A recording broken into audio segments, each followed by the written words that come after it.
وعلى آل محمد اللهم بارك على محمد وعلى آل محمد كما باركت على إبراهيم وعلى آل إبراهيم إنك حميد مجيد ওই পাশের ফোনটা আমার লাগতেছে অযথা অপচয় করে লাভ নেই এটা বলে ওইটা দূরেরটা থাকো এটা الحمد لله وكفى وسلام على عباده الذين اصطفى خصوصا على سيدنا مسلم أما بعد فأعوذ بالله من الشيطان الرجيم بسم الله الرحمن الرحيم ولكل أمة أجل فإذا جاء أجلهم لا يستأخرون ساعة ولا يستقدمون صدق الله المولانا العظيم আজকে সূরা আরাফের 34 নম্বর আয়াত। আমরা সাধারণত এই আয়াতটা অনেক সময় গুরুস্থানে মানুষ মারা গেলে এই আয়াতটা সাধারণত বেশি তেলাওয়াত করা হয়। এই আয়াতের উপরে কিছু কথা বলবো ইনশাআল্লাহ। যেহেতু সাধারণত এই আয়াতের ব্যাপারে মৃত্যুর ব্যাপারে সংবাদ দেওয়া হয়, এই বিষয়ে অনেক আলোচনা হয়, তাও সংক্ষেপে কিছু আলোচনা। আয়াতে কারিমার অর্থ হইল ওয়ালিকুল্লি উম্মাতিন আজাল, প্রত্যেক কওমের জন্য মৃত্যু অবধারিত। এখানে উম্মাতিন বলছেন, এর দ্বারা অর্থ হইল প্রত্যেক রূহওয়ালা, যার ভিতরে রূহ আছে তার মৃত্যু অবধারিত। এখানে কওমের দ্বারা উদ্দেশ্য কি? যার ভিতরে রূহ আছে তার জন্য মৃত্যু অবধারিত। রূহওয়ালা যে সে এটাই কওমের দ্বারা উদ্দেশ্য। এরপরে বলেন ফাইদা জা আজালুহুম, যখন আজাল শব্দের অর্থ হল মৃত্যু। আজাল শব্দের অর্থ মৃত্যু। আল্লাহ তাআলা এক এক সময় মৃত্যুকে আরবি গ্রামার অনুযায়ী এক এক সময় এক একটা শব্দ ব্যবহার করেছেন। যেমন অন্য জায়গায় আল্লাহ তাআলা বলতেছেন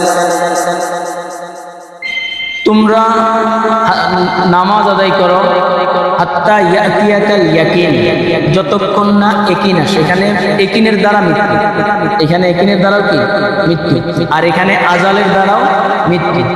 আরবি একটা শব্দের বিভিন্ন অর্থ হতে পারে। যেমন দিন, এই দিন শব্দটা কোরআন শরীফের এক এক জায়গায় এক এক অর্থে ব্যবহার। যদি কোনো সময় আসে ইনশাআল্লাহ বলবো। তো আল্লাহ তাআলা বলতেছেন যখন মৃত্যু চলে আসে লা ইয়াস্তাখিরুনা সাআতাও ওয়া লা ইস্তাকদিমুন, এক সেকেন্ড এদিকেও যাবে না, এক সেকেন্ড এদিকেও যাবে না, যেখানে আসবে সেখানে। এটার দ্বারা আল্লাহ তাআলা আমাদেরকে সতর্ক করতেছেন রূহ যেহেতু ভিতরে আছে মৃত্যু হবেই, কিন্তু কখন মৃত্যু হবে এটা কারো জানা নেই। এর আগে হয়তো আপনাদেরকে বলছিলাম কিনা জানি না, জমানার সবচেয়ে বড় মুহাদ্দিস আছিলেন ইমাম মালিক রহমতুল্লাহ আলাইহি। স্বপ্নের মধ্যে তিনার খায়েশ ছিল যে আমি যেন মদিনায় মৃত্যুবরণ করি, রসুলের রোজার পাশে যেন আমার জানাজা নামাজ হয়, সেখানে যেন আমার দাফন।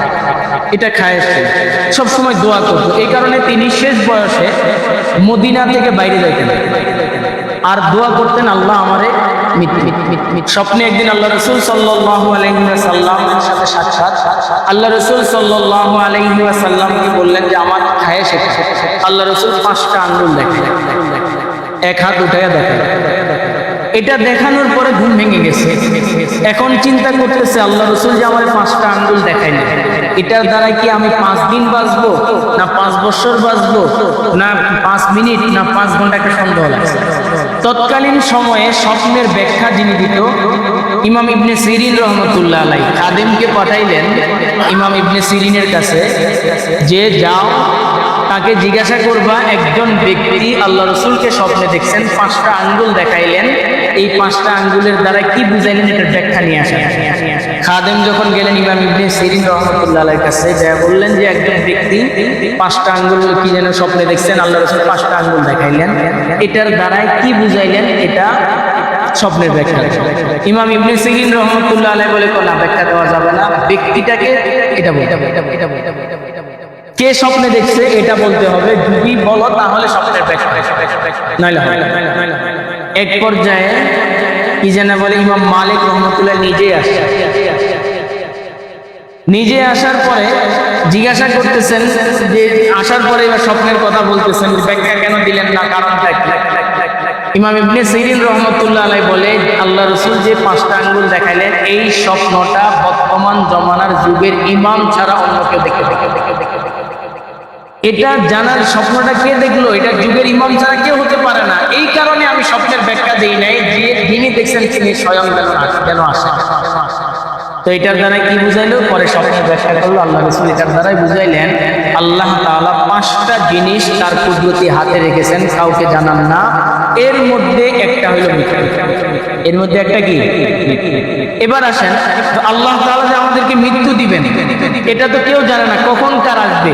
তবে না জানার জিনিস অনেক সময় আপনার কি যেন বলে, আবহাওয়া বার্তা বলে কি যেন, আপনার আঘাত আনতে পারে, কোন দিক দিয়ে আনবে বলা যাবে না। তবে সতর্ক হওয়ার কথা বলে কিনা, কথা বলে কিনা, এই সতর্ক হওয়ার কথা আল্লাহ তাআলা আমাদেরকে বলতেছেন। আল্লাহ আমাদেরকে মাথা থেকে পা পর্যন্ত যে অঙ্গটা দিয়েছেন, এর মধ্যে কিছু পশম আছে, গায়ের পশম, যেগুলা গোপন প্রকাশ্যে, এই পশমগুলা সাদা করার মাধ্যমে আল্লাহ তাআলা আমাদেরকে সতর্ক। কিভাবে? একজন মানুষের সর্বপ্রথম নাকের ভিতরের পশম সাদা। কোথাকার? খেয়াল থাকবে ইনশাআল্লাহ বললে। সর্বপ্রথম নাকের ভিতরের পশম কি হয়? সাদা হয়। কেন? একজন মানুষ বেঁচে থাকার জন্য সবচেয়ে বড় যে জিনিসটা অক্সিজেন, সেটা গ্রহণ করে নাকের দ্বারা। মুখ দিয়েও নিতে পারে, তবে মুখ দিয়ে তত বেশি ব্যবহার হয় না, নাক দিয়ে যত বেশি। অনেক মানুষ আছে ঘুমের সময় মুখ বন্ধ থাকে না। তো আল্লাহ তাআলা সর্বপ্রথম নাকের ভিতরের পশমকে সাদা করেন। এটার দ্বারাই এই কথাটাই আমাদেরকে সতর্ক করেন, এক সময় নাকের পশমগুলা কাঁচা আছিল, এখন সাদা হয়ে গেছে, সতর্ক হও, নিঃশ্বাস যে কোনো সময় আটকে যেতে পারে। কথা বুঝেন নাই? যে নিঃশ্বাস যে কোনো সময় কি হয়ে যেতে পারে, বন্ধ হয়ে যেতে পারে। এরপরে দ্বিতীয় নাম্বার সংকেত আল্লাহ তাআলা আমাদেরকে দেন, মানুষের প্রথম পশম পাকা শুরু হয় নাকের ভিতরে, এরপরে শুরু হয় এই যে এই জায়গায়, যেটাকে আমরা নিমদাড়ি বলি, এই জায়গায় পশম সরব কি হয়, সাদা হওয়া। দেখবেন দাড়িও কাঁচা, চুলও কাঁচা, কিন্তু এই জায়গায় একটা দুটা পাকা শুরু হয়। কথা বলছেন কেন? এর কারণ হইল, এখান থেকে আমার মুখকে সতর্ক করে, যত প্রকার গুনাহ হয় এই মুখের দ্বারাই গুনাহ হয়, সতর্ক হয়ে যাও। কাঁচা জায়গাটা সাদা হওয়া শুরু হয়ে গেছে, মৃত্যু নিকটে চলে আসে। কথা বলছেন? এরপরে শুরু হয় প্রথম জায়গা না, দ্বিতীয় জায়গা ঠোঁটের নিচের পশম, এরপরে শুরু হয় 2 কানের গোড়ার পশম কাটা। কোথাকার? আপনারা মিলাইয়েন, দেখবেন মিলে যাবে। 2 কানের গোড়ার পশম। কেন?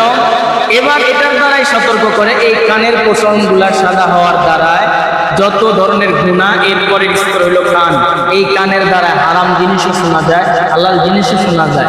সতর্ক করা হইল যাতে করে কান দ্বারা কোনদিন হারাম জিনিস শোনা না। তাহলে আল্লাহ তাআলা আগে থেকে আমাদেরকে সতর্ক করতেছেন কিনা? বলেন না, সতর্ক আগে থেকেই করতেছেন। নাকের পশম পাকায় আল্লাহ সতর্ক করলেন, খবরদার নিঃশ্বাস যে কোনো সময় বন্ধ হতে পারে।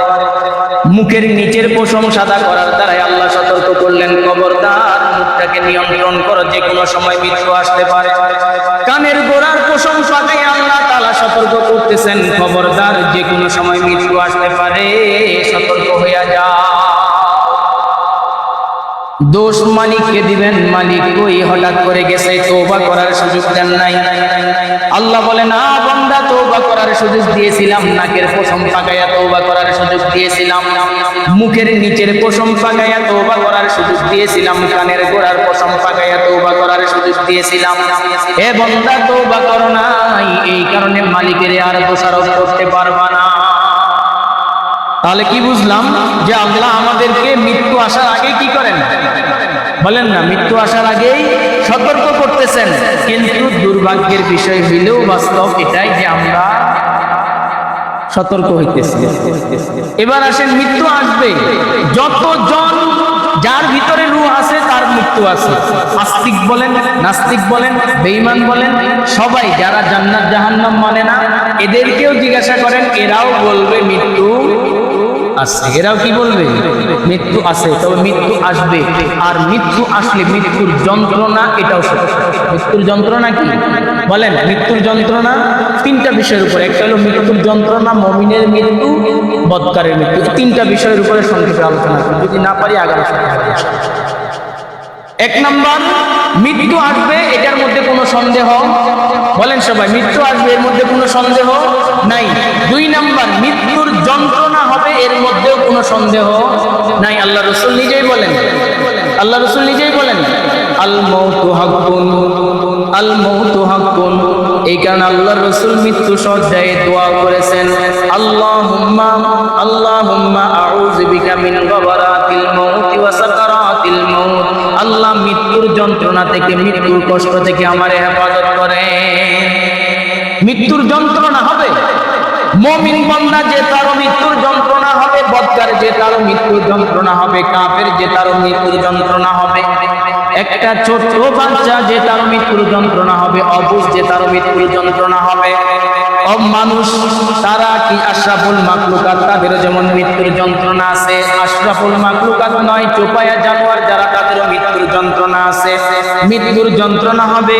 হযরত আল্লাহর পয়গম্বর হযরত ঈসা আলাইহিস সালাতু ওয়াস সালাম কবরের পাশ দিয়ে হাঁটতেছেন। একটা বৃদ্ধ মহিলা কবরের পাশে দাঁড়ায় কান্না করতেছে। ঈসা পয়গম্বর ডাক দিয়ে বলে, ও মা, আপনি কেন কান্না করতেছেন? কি হয়েছে আপনার একটু বলেন। পয়গম্বরকে দেখে মা বলতেছে, ও বাবা পয়গম্বর, আমার মেয়েটা আজকে কয়েকদিন হয়ে গেল কবরের মধ্যে আছে, আমি আমার মেয়েটাকে দেখার জন্য কান্না করতেছি। তুমি তো পয়গম্বর, তোমার বিশেষ মুজিজা আছে, তুমি কবরের মুর্দাকে তুলতে পারো, একটু আমার মেয়েটাকে তুলো না, দেখি একটু তার চেহারাটা দেখবো, তার সাথে কথা বলবো।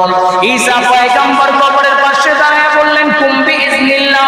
বলতে না বলতেই মেয়েটা উঠে দাঁড়িয়ে গেলেন, কিন্তু মাথার চুলগুলা পাকা ছিল।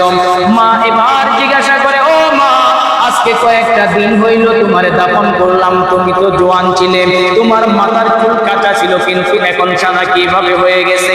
মেয়ে ডাক দিয়ে বলে, মা, কেন গো আপনি দোয়া করলেন পয়গম্বরকে, কেন আপনি তুলতে বললেন? পয়গম্বর এখন আমাকে তুলেছে, আমার তো ভয় হয়, পয়গম্বর যেহেতু আমারে তুলেছে, আমার আবার মৃত্যু হবে, এই মৃত্যুর ভয়ে যখন পয়গম্বর আমারে ডাকছে, ডাকার আগেও আমি যখন কবরে ছিলাম, তখনও আমার মাথার চুলগুলা কালা ছিল, সাদা হয় নাই।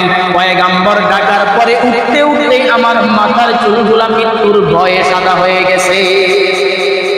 কথা বুঝেন না? তো কবর থেকে উঠতে উঠতেই চুল সাদা হয়ে গেছে, কারণ বলেন বলেন, কারণ কি? মৃত্যুর ভয়। কেন গো মৃত্যুর ভয় তোমার এত বেশি, তার কারণ কি? মেয়ে বলে, মা, মৃত্যুর যন্ত্রণা এত কঠিন, এই যন্ত্রণা আমি ভুলতে পারি নাই। ও মা, আজও পর্যন্ত আমার সেই মৃত্যুর যন্ত্রণাটা এখন অনুভব করতেছি। এ ভাই, ভালো করে বুঝবেন, অনেকে আছেন মুর্দারে আপনারা গোসল করান, কবর করেন, মুর্দারে গোসল করান, খবরদার মুর্দারে গোসল করানোর সময় ডলে জোরে জোরে চাপ দিয়ে গা ডলিয়েন না, কারণ আজরাইল যখন মুর্দার রূহটাকে বের করে, পায়ের গোড়ালি থেকে, মোটা আঙ্গুল থেকে চিপতে চিপতে চিপতে চিপতে একেবারে নিয়ে চলে আসে গলার কাছে, আবার চিপতে চিপতে কোনো সময় নাক দিয়ে বের করে নিয়ে যায়, আবার কোনো সময় চোখ দিয়ে বের করে নিয়ে যায়, কোনো সময় মুখ দিয়ে বের করে নিয়ে যায়, হয়তো কোনো সময় কান দিয়ে রূহটাকে বের করে নিয়ে যায়। এই কারণে দেখবেন মুর্দার অনেক সময় মুখটা খোলা থাকে, অনেক সময় চোখ খোলা থাকে। এই কারণে যে রূহটা অনেক সময় চোখ দিয়ে বের হয়, মুখ দিয়ে বের হয়ে যায়।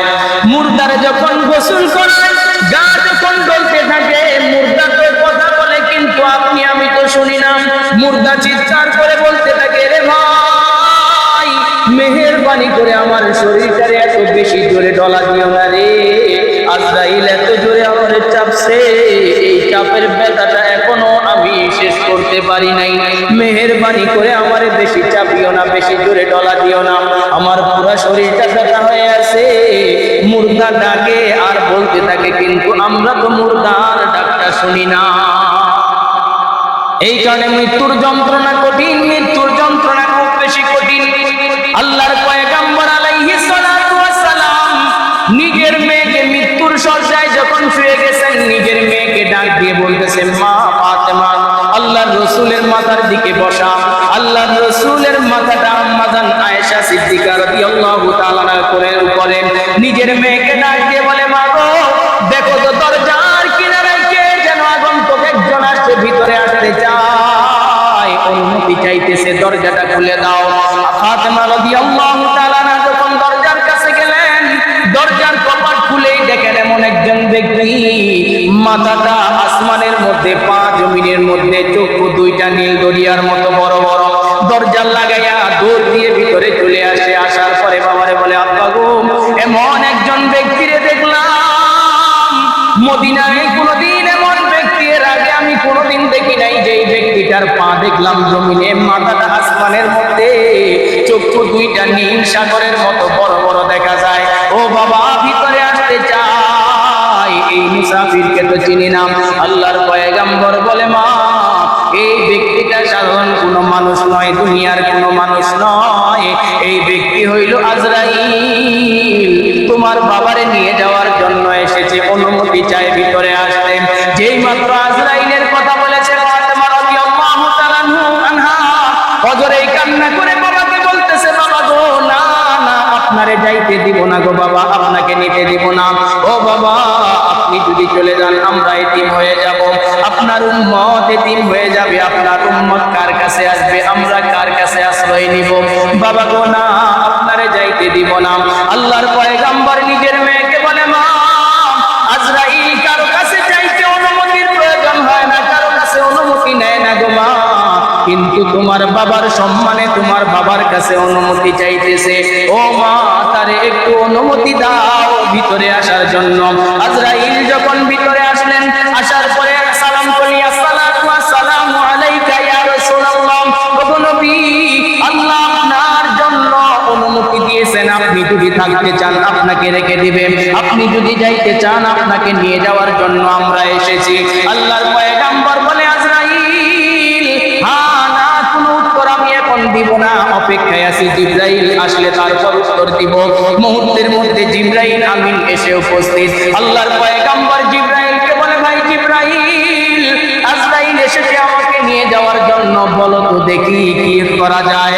এবার আজরাইল আর জিবরাইল আলাইহিস সালাতু ওয়াস সালাম একটা আয়াত শুনাইলেন, ইন্নাকা মাইয়িতুন ওয়া ইন্নাহুম মাইয়িতুন, ওগো নবী, আপনিও মরণশীল, আপনার দুশমনেরাও মরণশীল, তবে একটা সুসংবাদ শুনেন, আপনি থাকতে চাইলে থাকতে পারেন, কিন্তু রফিকে আলম, সবচেয়ে বড় বন্ধু যে, তিনি আপনার জন্য অপেক্ষায় আছেন, মহান রব্বুল আলামিন আপনার অপেক্ষায় আছেন, আপনার দিদারের অপেক্ষায়।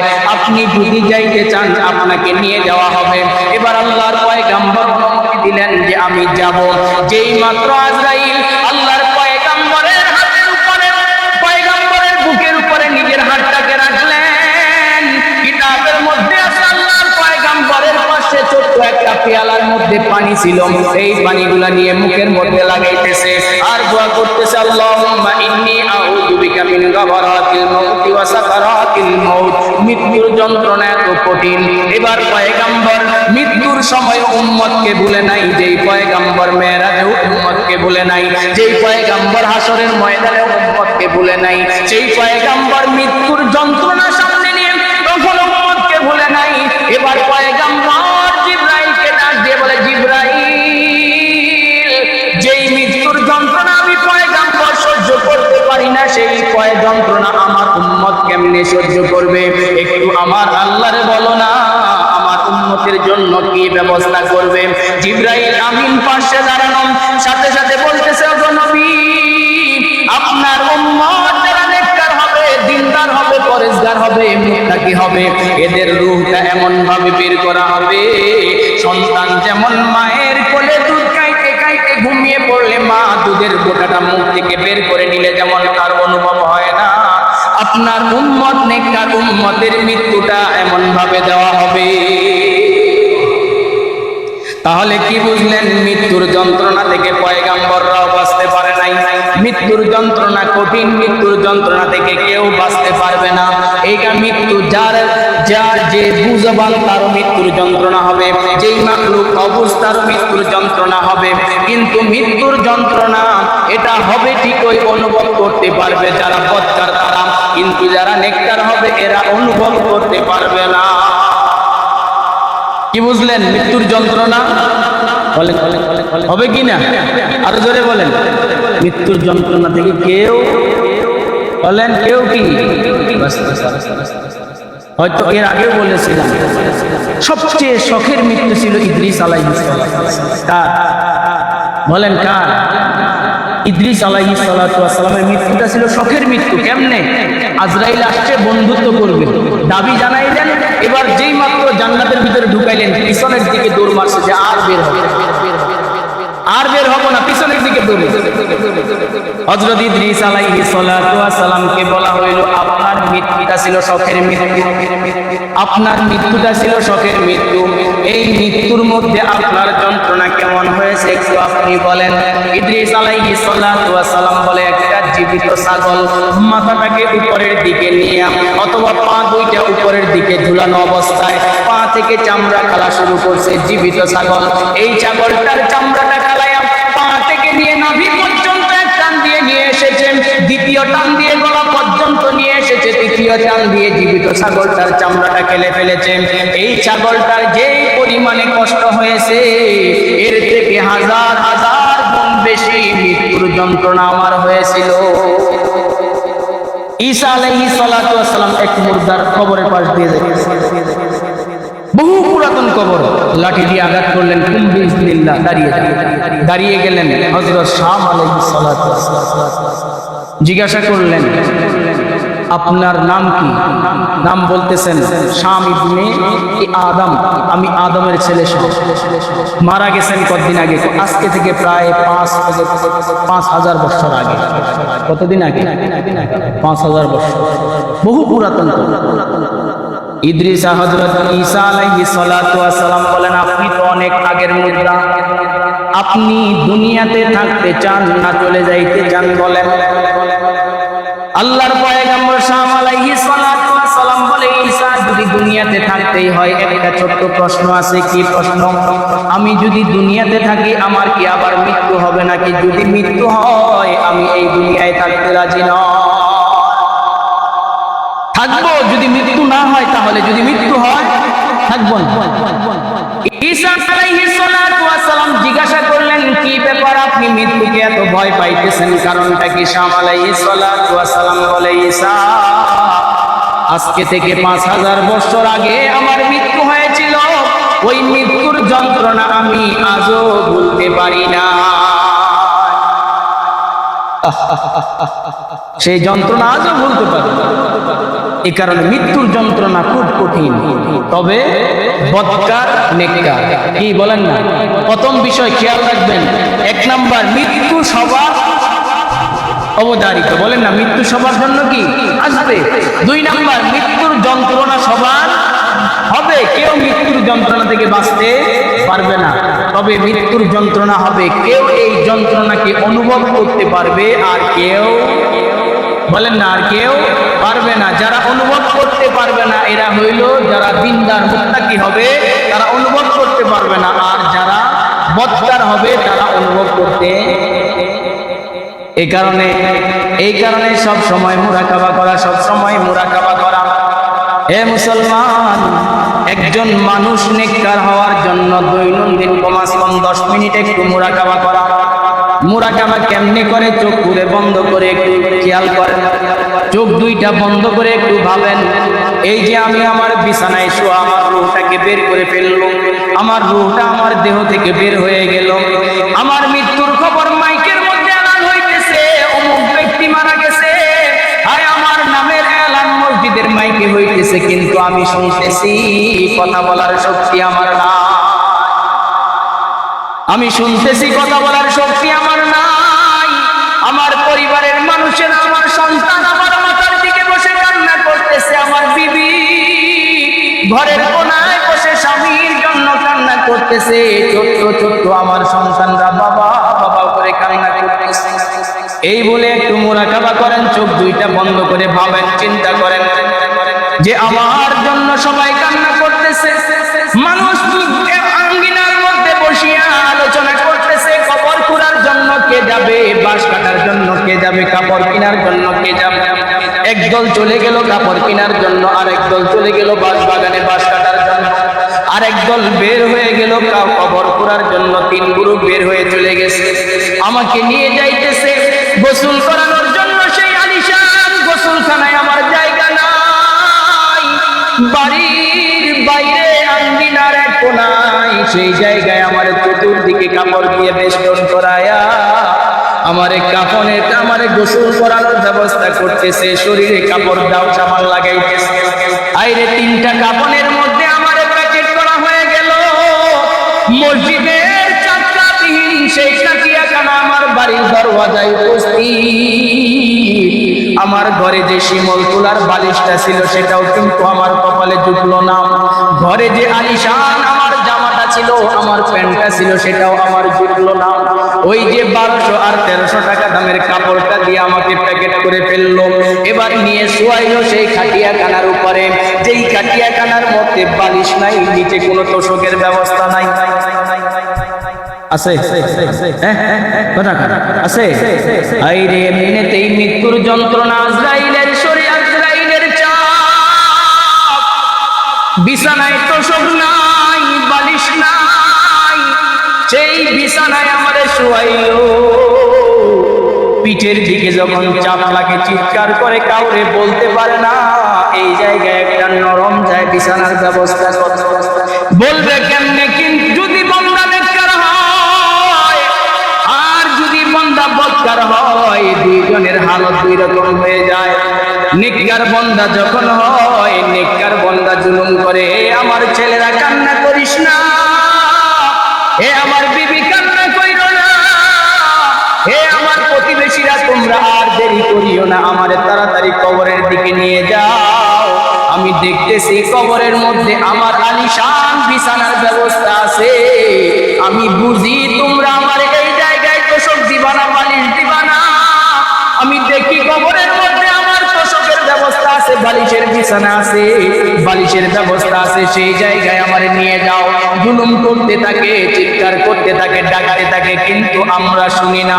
কিন্তু বান্দা যদি বদকার হয়, সন্তানরা যখন কাফনের কাপড় পরায়, এই বান্দা চিৎকার করে ডাকতে থাকে, রে আমার সন্তান, এ আমার ভাই, এই যে বাড়িটা এটাও তো তোর জন্য আমি করেছিলাম। এ সন্তান, 1 তলা 2 তলা 3 তলা 5 তলা ফাউন্ডেশন এটাও তো তোর জন্য আমি করেছিলাম।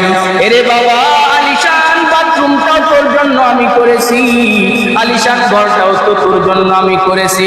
কেমনে রে এত নিমক হারাম হয়ে গেলি? আমারে কেমনে রে তুই এক বাইরে গোসল দিয়া সামান্য অল্প দামের কাপড়টা তুই আমারে পরাইলি? এ সন্তান, ভালো কথা পরাইলি, কিন্তু সামনে আমারে নিও না। এবার যখন সন্তানরা সবাই মিলে ধরেন খাটিয়ার উপরে রাখে, খাটিয়ার উপরে রাখার পরে এবার আল্লাহর বান্দা ডাক দিতে থাকে, নিমক হারাম, এত আমার কিছু দিলাম তোরে, এরপরেও কেমনে তুই আমারে ভুলে গেলি রে? এই খাটিয়ায় আমারে শুয়াইস না, এই খাটিয়ার নিচের কোনো ব্যবস্থা নাই, এর ব্যথা আমি সহ্য করতে পারি না। এবার যখন তাও মুর্দা ডাকতে থাকে আমরা শুনি না। এবার মুর্দাকে যখন 4 জন মিলে কাঁধে নিয়ে কবরের দিকে রওনা হয়ে যায়, মুর্দা এত জোরে চিৎকার করে আর বলতে থাকে, রে নিমক হারামের দল, কেমনে রে নাফরমানি করলি? ওই যে কবর দেখতেছি, নিও না আমারে, সেই দিকে নিও না, একবার হাতে ধরে পায়ে ধরে আমারে নিও না, আমি সেই জায়গায় একা থাকতে পারবো না। এ বাবা, আমারে নিয়ে যাইও না। এবার যখন কবরের কাছে নিয়ে যায়, কবরের কাছে নিয়ে যাওয়ার পরে চিৎকার করতেই থাকেন, হে আমার সন্তান, হে আমার ভাই, আমার প্রতিবেশী, ওই যে কবর, সেখানে আমি দেখতেছি আমার কবরের আযাব, এখানে দেখতেছি আমি সাপ বিচ্ছুগুলো অপেক্ষায় আছে, আমারে রাখিও না। এই জায়গায় আমি একাই থাকতে পারবো না। জানাজার নামাজের পরে যখন কবরে নামানো হয়, এই মুর্দা যে পরিমাণ চিৎকার করেন, আল্লাহর পয়গম্বর বলেন, যদি মুর্দার চিৎকারের আওয়াজ মানুষ শুনতে পারতো, মানুষ ঘর বাড়ি ছেড়ে দিয়ে সবাই জঙ্গলে গিয়া ইবাদতে মগ্ন হয়ে যাইতো। মুর্দা ডাকতে থাকে, আমারে এই জায়গায় রাখিও না। এবার রাখার পরে যখন তিনজন মিলে কবরে নামে, মুর্দা মনে মনে ভাবে, যাক একটু আমি স্বস্তি পাইলাম, তিনজন মানুষ কবরে নামছে, মনে হয় এই তিনজন আমার সাথে এই জায়গায় থাকবে, এই তিনজন আমার সাথী হবে। একটু নিজেরে বুঝ দেয় যে না, তিনজন আমার সাথে আছে। এর মধ্য থেকে যখন একজন লাফ দিয়ে উঠে যায়, মুর্দা বলে, হায় একজন তো চলে গেল, মনে হয় এই দুইজন আমার সাথে থাকবে। দুই দিকে যখন বাঁশ বিছানো হয়ে যায়, এবার যখন আরেকজন লাফ দিয়ে উঠে যায়, মুর্দা এবার ঘাবড়ায় যায়, নারে আরেকজন চলে গেল, একজন আছে, না জানি কি অবস্থা হবে। এবার যখন তৃতীয় জন ব্যক্তি কবর থেকে লাফ দিয়ে উঠে যান, মুর্দা নিচ থেকে চিৎকার করতে থাকে, রে ভাই যাইও না, এই কবরের আযাব আমি সহ্য করতে পারবো না, আমার জন্য কবরের আযাব অপেক্ষায় আছে। চিৎকার করতে থাকে, কেউ শুনতে পারি না। এইখানে আল্লাহর পয়গম্বর বলেন, হে আমার উম্মত, কমাস কম দৈনন্দিন অল্প সময়ের জন্য সময় বের করে নামাজের মুসল্লায় বসে কিবলামুখী হইয়া চক্ষু দুইটা বন্ধ করিয়া একটু মুরাকাবা করে দেখো, নিজেরে একটু মুর্দা বানাও, নিজেরে মুর্দা বানাইয়া একটু কবরের মধ্যে শোয়াও। সেই অন্ধকার কবরের কথা ভাবো, যেই জায়গায় কোনো সাথী নাই, কোনো পাখি নাই, কোনো লাইটের ব্যবস্থা নাই, কোনো কিছুর ব্যবস্থা নাই, এমন এক গভীর জঙ্গলের মধ্যে রেখে আসবে, যেই জঙ্গলের মধ্যে একজন মানুষ রাত্রে একা থাকতে ভয় পায়, সেই জায়গায় আমারে আপনারে রেখে আসবে, একটু চক্ষু বন্ধ করে মুরাকাবা করবেন। আল্লাহর পয়গম্বর বলে, এই ধরনের চিন্তা যদি কারো ভিতরে আসে, ওই আল্লাহর বান্দা কোনদিন পরে আর গুনাহ করবে না। এখানে কমাস কম নামাজের মুসল্লায় বসে 5টা মিনিট মুরাকাবা করে দেখেন, আয় কি করলাম, মাল দৌলত সম্পত্তি কি হবে, কিছু।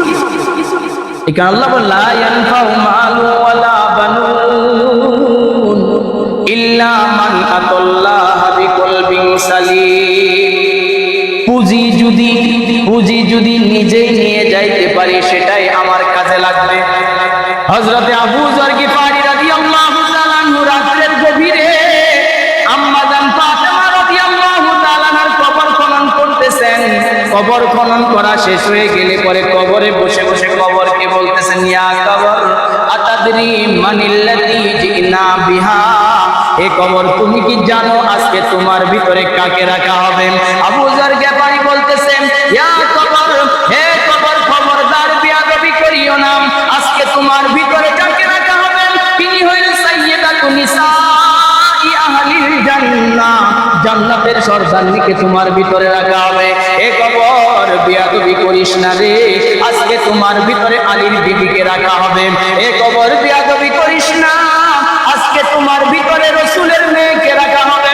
হে কবর বেয়াদবি করিও না, সাইয়্যিদা শাবাবি আহলিল জান্নাহ হাসান ওয়াল হুসাইন, হাসান হুসাইনের মাকে আজকে তোমার ভিতরে রাখা হবে, বেয়াদবি করিও না। এবার কবর ডাক দিয়ে বলতেছেন, আবু যর গিফারীকে বলতেছেন, ইয়া আবা যর আনা বাইতুদ দুদ, আনা বাইতুত তুরাব, আনা বাইতুল যুলমা, আনা বাইতুল ওয়াহদা। হে কবর, আমি হইলাম, আবু যর, আমি হইলাম অন্ধকার কবর, আমি হইলাম একাকির কবর, আমি হইলাম সব বিচ্ছুর কবর, আমি হইলাম মাটির কবর, আমার ডাইনেও মাটি, বামেও মাটি, সামনেও মাটি, পিছনেও মাটি, উপরে মন কেমন মাটি।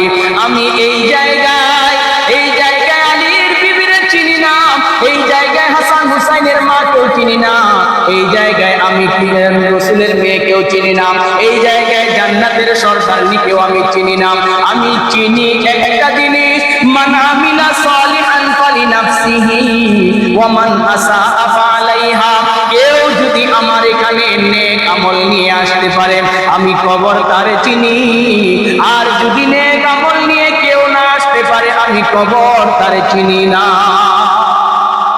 বলেন তো দেখি, যেই জায়গায় রাসূলের মেয়ের ব্যাপারে কবর এই সিদ্ধান্ত দেয়, আমার মতো আপনার মতো সলিমউদ্দিন কলিমউদ্দিনের কি অবস্থা হবে? চিন্তা করছো? হ্যাঁ, এই কারণে কমাস কম অল্প সময় মুরাকাবা করায়, চোখ বন্ধ করে হাই মূর্তি হবে সবাই। কত জনকে 2 হাত দিয়ে মাটি দিলাম বলেন? এই দুইটা হাত দিয়ে কতজনকে মাটি দিলাম, কতজনের জানাজার নামাজ পড়াইলাম, কতজনকে দুই হাত দিয়ে গোসল করাইলাম, কতজনের কবর এই দুই হাত দিয়ে করলাম। না জানি কোন দিন আমার কবরকে খোলার জন্য রেডি হয়ে যায়, না জানি কোন দিন আমার জানাজার নামাজ পড়ার জন্য কে রেডি হয়ে যায়, না জানি কোন দিন আমাকে কে কবরের দিকে নিয়ে যাওয়ার জন্য প্রস্তুত হয়ে যায়, না জানি কোন দিন মসজিদের মাইকে আমার আপনার নামের ঘোষণা। চিন্তা করেন, মুরাকাবা করেন। পারবেন তো ইনশাআল্লাহ? আরো জোরে বলেন, পারবেন তো ইনশাআল্লাহ? দৈনন্দিন কমাস একটু সময় মুরাকাবা, ডেইলি ডেইলি 80 বার কবর আপনারে আমরা ডাকি। কতবার বলেন, বলেন কতবার? দৈনন্দিন 80 বার কবর আপনারে আমারে ডাকে। আমি আপনি কবরের কথা কয়বার শোনেন? বলেন না, কয়বার শোনেন? আল্লাহ ইনশাআল্লাহ আল্লাহ যদি তৌফিক দান করে নেককারের মৃত্যু বদকারের মৃত্যু আগামী শুক্রবার আলোচনা করবো। মা তৌফিক ইল্লাহ। অনেকেই আজকে শেষ করতে এই কারণে তাও আধা ঘন্টা হয়ে গেছে। শেষ করতে এই কারণে অনেক মানুষ হয়তো আবার আজকে থেকে শুরু হবে জানে না। দাওয়াত দিবেন আপনারা আগামী শুক্রবার থেকে যেন সবাই আসে, দোয়া করবেন ইনশাআল্লাহ। দুরূদ শরীফ আল্লাহুম্মা সাল্লি আলা মুহাম্মাদ ওয়া আলা আলি মুহাম্মাদ কামা সাল্লাইতা আলা ইব্রাহিম ওয়া আলা আলি ইব্রাহিম ইন্নাকা হামিদুম মাজিদ। আল্লাহুম্মা বারিক আলা মুহাম্মাদ ওয়া আলা আলি মুহাম্মাদ কামা বারাকতা আলা ইব্রাহিম ওয়া আলা আলি ইব্রাহিম ইন্নাকা হামিদুম মাজিদ। আলহামদুলিল্লাহি রাব্বিল আলামিন والصلاة والسلام على رسوله الكريم. ربنا ظلمنا أنفسنا وإن لم تغفر لنا وترحمنا لنكونن من الخاسرين. يا أول الأولين يا آخر الآخرين يا ذا القوة المتين يا راحم المساكين يا أرحم الراحمين يا حي القيوم يا حي القيوم يا حي القيوم يا حي القيوم. আয় আল্লাহ, আমরা দোষী অপরাধী মালিক, মাথা থেকে নিয়ে পায়ের কানু পর্যন্ত গুনায় ভর্তি মালিক। আয় আল্লাহ, গুনার উপরে শর্মিন্দা হয়ে গুনাহ মাফের আশা নিয়ে আপনার দরবারে হাত তুলেছি আল্লাহ। আয় আল্লাহ, মেহেরবানি করে আমাদের জিন্দেগির গুনাহ খাতা মাফ করে দেয়। ও মালিক, আপনি যদি মাফ না করেন আমরা কার কাছে যাব, কার কাছে চাইব? ও মালিক, মেহেরবানি করে আমাদেরকে মাফ করে দেন। যে পথে চললে আপনি খুশি হবেন সে পথে চলার তৌফিক দান করেন। যে পথে চললে আপনি নারাজ হবেন সে পথ থেকে আমাদেরকে ফিরে তাকার তৌফিক দান করেন আল্লাহ। ও মালিক, আমরা যারা আমিন আমিন করতেছি আমাদের মধ্য থেকে যাদের আব্বা আম্মা ভাই বোন বন্ধু বান্ধব আত্মীয় স্বজন অন্ধকার কবরে চলে গেছে মালিক, আয় আল্লাহ প্রত্যেকের কবরকে আপনি জান্নাতের বাগান বানিয়ে দেন। আয় আল্লাহ প্রত্যেকের কবরকে আপনি জান্নাতের বাগান বানিয়ে দেন। আয় আল্লাহ, আমাদের যাদের আব্বা আম্মা জীবিত আছেন নেক হায়াত দান করেন। ও মালিক, আমাদের যাদের আব্বা আম্মা জীবিত আছেন নেক হায়াত দান করেন। ও মালিক, আপনার হুকুম মানার তৌফিক দান করেন। ও মালিক, শয়তানের ধোঁকা থেকে আমাদেরকে হেফাজত করেন। ও মালিক, কাটি মুসলমান না বানাই অন্ধকার কবরের ডাক দিয়েন আল্লাহ। কাটি মুসলমান হয়ে কবরে যাইতে পারি তৌফিক দান করেন। আয় আল্লাহ, কাটি মুসলমান হয়ে কবরে যাইতে পারি তৌফিক দান করেন। আয় আল্লাহ, আয় আল্লাহ, আমাদেরকে মক্কা মদিনা জিয়ারত করার তৌফিক দান ও মালিক আপনারে দেখি নাই, আপনার হাবিবের দেখি নাই। ও মালিক আপনার ঘর না দেখায়া আপনার হাবিবের রোজার সামনে সালাম না দিয়া অন্ধকার কবরের ডাক দিয়েন না রে আল্লাহ। ও মালিক আপনার ঘরকে দেখার তৌফিক দান করেন, আপনার রসুলের রোজার সামনে গিয়া সালাত সালাম পেশ করার তৌফিক দান করেন।